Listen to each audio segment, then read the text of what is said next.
Bonjour à tous, mon nom est Isaac Mwekassa, champion d'Afrique de boxe et motivateur. Tonti Mimi, le foufou est prêt.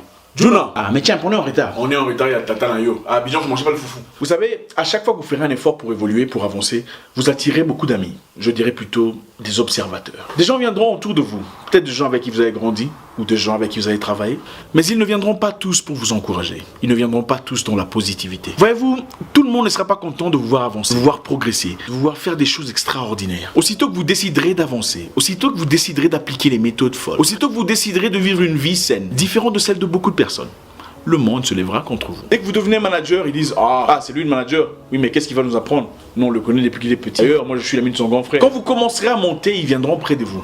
Mais pour chercher les erreurs. Ils viendront même sur votre Facebook pour chercher les erreurs. Les erreurs de français, les erreurs d'orthographe. Si vous êtes marié à un Américain ou un Japonais, ils veulent savoir comment vous êtes rencontrés, le nom de votre conjoint sur Facebook. Si votre conjoint est de différentes races, ils diront que vous êtes mis avec lui parce qu'il est exotique. Si votre conjoint est financièrement stable, ils diront que vous êtes mis ensemble pour l'argent. Mais s'ils regardent dans votre présent et ne trouvent pas d'erreur, ils iront chercher dans votre passé. Ils iront jusqu'à déterrer une photo de vos pauvres parents dans leur petite bicoque pour prouver que vous n'avez rien de spécial. Il y aura des gens qui seront prêts à vous faire du mal, seulement pour combattre la positivité que vous diffusez. Hey Jack, I'm calling you back. Aussitôt que vous choisirez d'être une élite, un maverick, avoir de l'attitude, Mwekassa, le monde se lèvera contre vous. Généralement, on préfère avoir des vies similaires. On se regarde et on compare sa vie à celle de ses amis pour voir si on est à peu près la même longueur d'onde. Dès que l'un de nous échappe et il perce dans son domaine, on dit ah, il est devenu orgueilleux. Je connais une personne qui a travaillé comme vigile, sorteur pendant plusieurs années. Et un beau jour, s'est décidé d'arrêter, transformer sa vie. Il entreprit de commencer les cours d'électricité pour avoir un certificat. Dès qu'il eut son certificat d'électricien, ses ex-amis vigiles commencèrent à le critiquer. Ils dirent ah, il a un certificat d'électricien.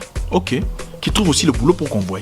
Quelques temps plus tard, on l'engagea dans une entreprise stable, une entreprise d'électricité. Peu après, il connut un accident de travail où il se brûla le visage. C'était la fête chez ses amis vigiles. Les sorteurs dirent l'électricien se brûlait le visage. Faut arrêter de nous embêter avec vos ambitions à dormir debout. Peu après, il guérit et rentra travailler, promu par son entreprise. Aussi longtemps que vous déciderez de vous battre, le monde se lèvera contre vous. Aussi longtemps que vous déciderez de ne pas aimer pour l'argent, le monde se lèvera contre vous. Pendant que vous chercherez discrètement un nouveau boulot, quelqu'un vous accusera chez votre patron. Aussitôt que vous ferez un beau travail, quelqu'un cherchera vos erreurs et les enverra au manager. Aussitôt que vous paraîtrez heureux, il y aura des gens qui iront jusqu'à chercher vos anciennes photos et en déformer le contenu. Comprenez qu'il y a des gens aigris. Ils veulent que vous soyez soit à leur niveau ou en train de souffrir. Ne soyez pas désorientés par ces gens aigris qui n'auraient souhaité qu'être à votre place. Je vais vous dire un petit secret. On ne perd jamais un ami. On découvre qui il est vraiment. Peu importe la situation. Bref, ne vous découragez pas. Je vais aller à la fête, je veux manger pour vous aussi. Vous savez, il y a très longtemps, je disais aux gens que je deviendrais champion de boxe. Et dans ce pays étranger, ces personnes me disaient, avec toutes les personnes, tous les boxeurs qui sont là, tu penses que c'est toi qui deviendras champion. Quelques temps après, je deviens champion intercontinental et entrepreneur. Aujourd'hui, ces gens ne me parlent plus. Ils ne m'adressent plus la parole. Et je ne sais pas pourquoi. Mais mon nom est Isaac Mwekassa, le guerrier noir. Votre frère.